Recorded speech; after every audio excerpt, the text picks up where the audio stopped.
Gracias, Andrés. Y sí, justamente un poquito de la mano de este mercado de commodities, vamos a pasar a las criptos. Algunas personas lo ligan un poco, ¿no? Yo he oído que hay personas que se refieren al Bitcoin como el oro digital, por ejemplo. Entonces, también hoy en día, más que nada, se está incluso volviendo una opción de resguardo que hace un par de años yo creo que si le decías eso a quien sea, te hubiera dicho que estás loco. Entonces, es algo interesante todo esto. Y hoy en día justamente el mercado de las criptos ya superó los 4.1 mil millones de dólares o 4.1 billones de dólares. Justamente es un mercado que sigue en crecimiento, se sigue consolidando. De hecho, no sé si se enteraron, pero ya oficialmente salió el proyecto que tiene Trump con sus hijos para sacar una cripto nueva. Em, Digo, aquí cada quien tiene sus opiniones. Lo que es un hecho es que salió y empezó a bajar mucho, ¿no? Entonces empezó a bajar mucho el valor de esa cripto de Trump. Eh, Creo que es World Liberty Token, si no me equivoco.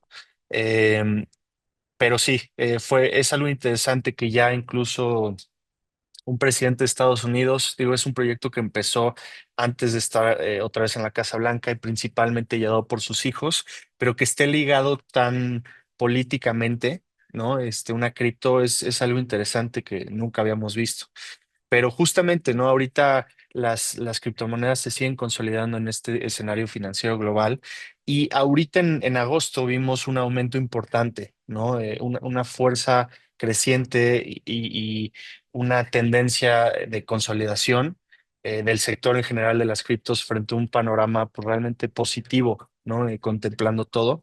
Vimos que el Bitcoin llegó a máximos históricos. De hecho, en el mes de agosto tuvo un crecimiento del 6.4%, ¿no? Entonces, realmente tanto el Bitcoin como el Ethereum, otras altcoins, además del Ethereum, también. Ethereum, por ejemplo, tuvo 15.8% de crecimiento en el mes. Y este aumento fue principalmente sostenido por una combinación de elementos, ¿no? Principalmente entradas institucionales, si recordamos, ya tiene casi un año, pero muchos bancos y muchos fondos empezaron a sacar sus ETFs, por ejemplo, de Bitcoin, ETFs de otras criptos, y eso permitió nuevas entradas de capital de inversionistas que a lo mejor antes no habían querido entrar a las criptos porque les causaba incertidumbre, porque era justamente descentralizado.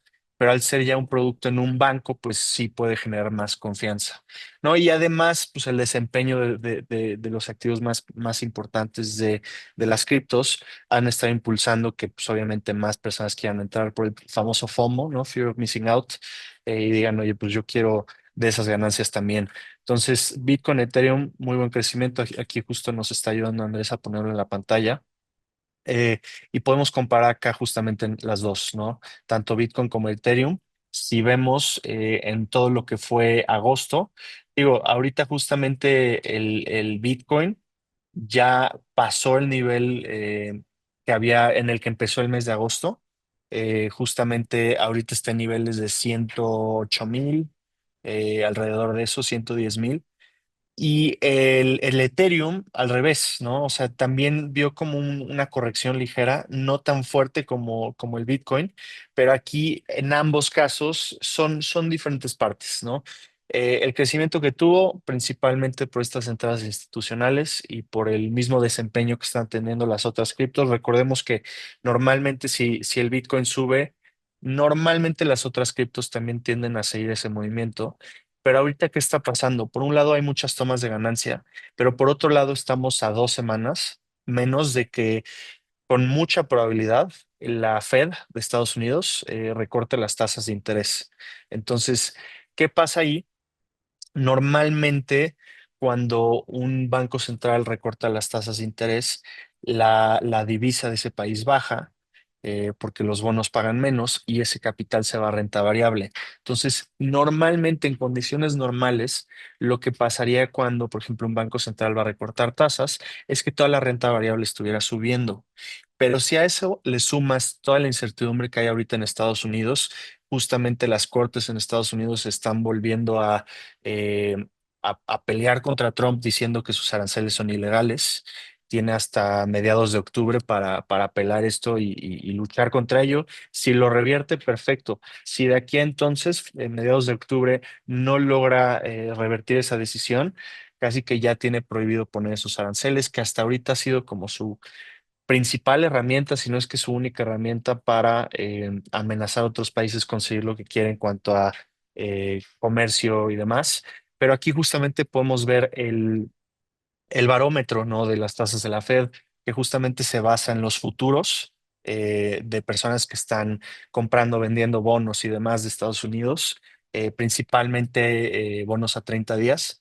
Pero aquí el barómetro nos indica que con un 89,1% de probabilidad sí va a recortar tasas la Fed, 25 puntos base, ¿no? Entonces, normalmente otra vez esto haría que la renta variable suba. Pero si a esto le sumas todo este lado de la corte en Estados Unidos con Trump, además de la pelea que está teniendo ahorita constante Trump con la Fed y con la misma independencia de la Fed, principalmente con Lisa Cook, que es una de las gobernadoras de la Fed, esto está causando muchísima incertidumbre. Entonces, por lo mismo, ahorita nos vamos a pasar al oro. De hecho, si me ayudas, Andrés, a pasarnos al oro acá en la plataforma, podemos ver que el oro en máximos históricos. Entonces, esto es algo interesante porque está pasando todo eso y se ve clarísimo que todo este capital, en vez de irse a renta, digamos, acciones, a criptos, se está yendo a oro, se está yendo a safe havens, a activos de resguardo. Entonces, si vemos oro en máximo histórico, no se puede negar, por fin rompió su barrera que tenía de $3,500. Y si vemos, tiene ya que son 6 días continuos subiendo, entonces desde la semana pasada.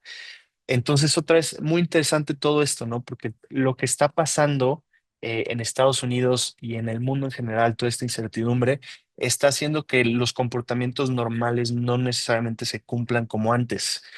Ahorita normalmente, si tenemos tanta certidumbre de que van a recortar tasas, podríamos ver que por lo menos los índices de Estados Unidos estarían subiendo mucho, las acciones también. Nvidia hoy volvió a bajar, varias de las acciones también están bajando. Entonces, justamente lo que vemos es que mucho de este capital se está yendo al oro, por ejemplo, o incluso al franco suizo, que es otro activo de resguardo. Entonces, es un lado interesante, ¿no? Acá veo una pregunta de Humberto. También si tienen preguntas, hay un espacio para preguntas ahí en la parte de abajo del webinar, las vamos a atender al final, pero esta va muy de la mano con esto, ¿no? Entonces, regresando a las criptos, pregunta, ¿es posible que continúen subiendo por la incertidumbre en Estados Unidos? Mira, yo creo que sí, yo creo que sí es posible que sigan subiendo. Normalmente no sería el caso. Otra vez, incertidumbre sería, pues yo me voy a activos de resguardo, me voy al oro, yo me voy a activos de resguardo, me voy al franco suizo. Cosas que me dan un poco más de tranquilidad, no necesariamente a las criptos, pero otra vez regresamos a lo que estaba diciendo al principio. Mucha gente ya está ligando el Bitcoin al oro, lo está diciendo el oro digital. Entonces, incluso se ha vuelto una especie de activo de resguardo. Entonces, sí, definitivamente, aunque haya toda esta incertidumbre, pues justamente el Bitcoin sí puede verse beneficiado y normalmente, como decía, las otras criptos siguen el mismo movimiento. Entonces, si me ayudas, Andrés, con la próxima lámina, justamente vamos a ver acá eh, otro caso, ¿no? Otra cripto, Solana. Para los que no conocen Solana, este es una altcoin. Principalmente, o sea, cuáles son como sus puntos más interesantes. Tiene la capacidad, combina, digamos, las tecnologías de Bitcoin y de Ethereum. Entonces, Bitcoin cuando se hacen, digamos, transacciones, usa, si no me equivoco, Proof of History, ¿no? Por el otro lado, Ethereum cuando se hacen transacciones usa Proof of Stake. Solana usa las dos, es una combinación de ambas, entonces por lo mismo le permite tener operaciones más rápidas y con menores costos. Obviamente no tiene la popularidad o los usos prácticos, digamos, de Bitcoin y de Ethereum, pero sí te permite hacer hasta 65,000 transacciones en un segundo, literalmente. O sea, por segundo pueden hacer 65,000 transacciones y con unas comisiones, unos fees muy bajos. Entonces, tiene mucha escalabilidad esta cripto. Tiene los costos bajos, también lo hacen un poco más accesible a personas que a lo mejor no están dispuestas a pagar los costos o los fees de Bitcoin, por ejemplo, y el ecosistema pues está creciendo bastante. Entonces, ahorita que vemos, en general, el mercado de las criptos, como decíamos, ya llegó a 4.1 mil millones de dólares. Pero aquí justamente Solana es la que más se benefició ahorita en agosto, tuvo un crecimiento del 21.6%. Entonces, aquí justo lo tenemos en la plataforma. Se ve un canal clarísimo, ¿no? Justamente de cómo se comportó a principios de agosto hasta el día de hoy, que estamos a 2 de septiembre, y a finales de agosto, una subida muy clara, una tendencia alcista. Entonces, sí, justamente yo creo que principalmente por todos estos datos, y además pueden hacer upgrade seguido al network de Solana, tiene su propia, sus propios, obviamente, servidores y tecnología y demás. Entonces, tiene un modelo muy como de oferta e inflación. Entonces, es algo interesante. Pero en general, digo, podemos ver que justamente esta creciente actividad de Solana sí llama la atención, ¿no? Y hasta hace poco el movimiento de Solana era mucho menos constante, o sea, era más, a lo mejor más estancado, más volátil, pero recientemente ha tenido más estas tendencias alcistas y justamente tuvo una recuperación muy importante. Y ya sobrepasó los niveles de $200. Entonces, obviamente, pues vale la pena también tenerlo en mente, y más en general cuando estamos viendo, como decía, una cripto nueva, una token nueva como lo es la de Trump, que ya tiene dos, ya tenía Trump y ahora tiene esta de Liberty Token, World Liberty Token. Entonces, pues claramente va hacia allá el mundo, más con toda esta aceptación institucional y bancaria. Pues es algo que cada vez se va a volver más común, ¿no?